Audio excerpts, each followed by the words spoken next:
এখনের প্রশ্নটা খুব গুরুত্বপূর্ণ প্রশ্ন, আর হাইলাকান্দির মানুষের লেগে স্পেশালি ইউথরা লেগে তুমি কিতা মেসেজ দিতে চাইবে তারা লেগে? আমি ওইটাই কইমু যে আমরা এবং যুব সমাজের যে একটু সময় মানে ডেলি নাও সপ্তাহেও একদিন এখানে গিয়া মানে মনোযোগ সহকারে একটু কিছু করা কিংবা এমনি ঘুরিয়া হওয়া। আমরা তো সব দিকেও সবে ঘোরাঘুরি করি, যুব সমাজের উদ্দেশ্যটাই কইমু এইরকম চিন্তাধারা নিয়ে সপ্তাহে হোক একদিন, মাসে হইল একদিন এখানে গিয়া মানে একটু মানে শ্রমদান যতটুকু করা যায় করাটা, মানে মানসিকতাও ভালো থাকবো, চিন্তাধারাও ভালো হইব। এটা থেকে অনেক কিছু শিকারও আছে, পূজারও আছে। ভয় এই জায়গার বলতে কিছু নাই।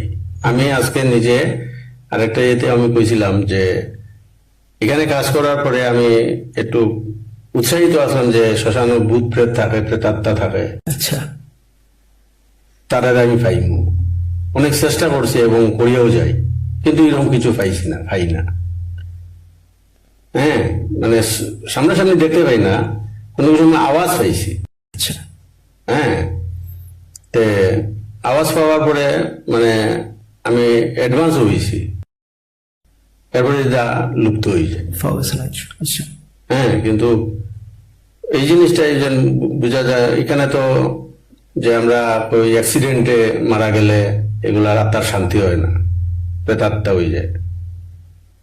পইলে তো তারা খাইতাম এখানে। আচ্ছা হ্যাঁ, কিন্তু এরকম তো কিছু পাই না। আমি রাত্র 12টা 1টা রাত এরকম কাজ চলার সময় রাত্রে 2টার সময় ফোন আইছে যে দাদা মাটি আইছে। আচ্ছা মাটি আইছে, আমি নিজে না আইলে মানে গেট খুলিয়া দিতে লাগতো, মানে গেটের পার্ট খুলিয়া দিতে লাগতো। গেট এমনি খোলা আসলো ঠিক আছে, কিন্তু একটা সাইডের পার্ট পুরা খুলিয়া দিতে লাগতো, গাড়ি ঢুকতে পারতো না, এটা ঢুকতে পারতো না। তখন ঘরও আমি যে কোনো একটা কিছু কইয়া, আমার অফিস স্টাফ একজনের অসুস্থ, যাইতে লাগে একটু কিছু বুঝাইয়া আমি আইতে লাগছে। আইয়া গেট খুলিয়া দিছি, মাটি ফেলাইছে, ঘোরাঘুরি করছি, একটু সময় বইছি, আবার আর কোনোদিন রাত্রেও হইছি যে একদিনে 15-20 গাড়ি মাটি দেয়, তারা লেগে বইয়া ডিউটি করতে লাগে। এখানে ভৈরব আছে, একটা ছেলে শ্মশানে থাকে, হেও থাকতো, বাচ্চা মানুষ, তার ঘুমে ধরলে হে যায় গিয়া। তখন মানে নিজেও বুয়াত থাকি, একটা ইন্টারেস্ট বুয়াত ও কারণে থাকি, বলে দেখি গভীর রাত্রি নিয়ে কিছু পাই। আচ্ছা, কিন্তু না, কিছু পাই না। মানে কিছু মানে কোন সময় মানে কিছুদিন আওয়াজ পাইছি।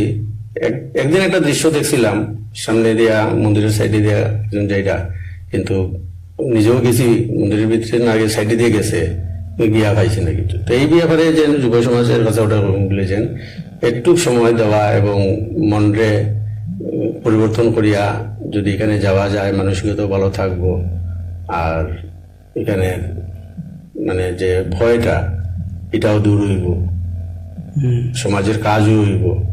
আজকে আমি আছি, কালকে আমারও তো মৃত্যু হইব, তারপরও এটা রক্ষণাবেক্ষণেরও তো দরকার আছে।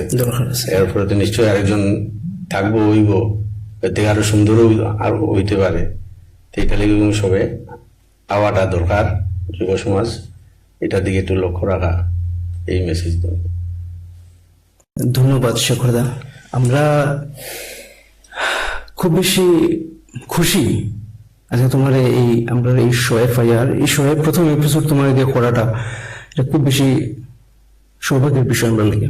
তোমার এই লাস্ট মেসেজটা আমি চাইমু সবাই আমরা শুনতাম, ফলো করতাম, আর একবার হইলো শ্মশানে গিয়ে আমরা ভিজিট করতাম, ঘুরিয়ে আইতাম, যেহেতু সিচুয়েশন এখন অন্যরকম হয়েছে।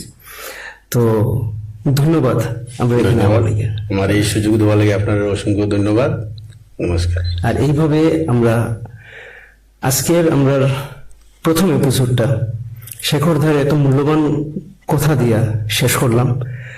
দেখা হইব আগামী এপিসোডে। নমস্কার। নমস্কার।